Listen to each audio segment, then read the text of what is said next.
রাধে রাধে বন্ধুরা, কেমন আছো তোমরা সবাই? আশা করি তোমরা সবাই ভালো আছো।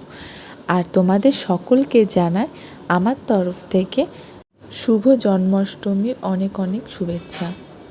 আমাদের গাছের ফুল সব তোলা হয়ে গেছে, দেখেছো কত ফুল হয়েছে। আসলে আমি এসেছি এখন মায়ের বাড়ি।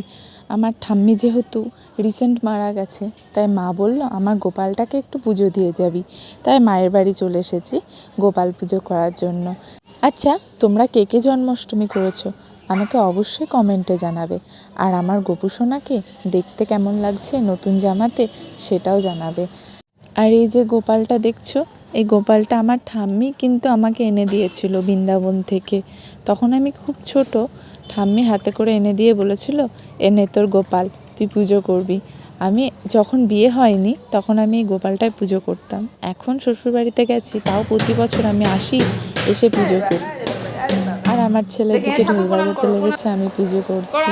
তারপর ওকে বললাম একটু প্রণাম করো তো বাবা, দেখো খুব সুন্দর প্রণাম করছে। আজকের ভিডিওটা এই পর্যন্ত।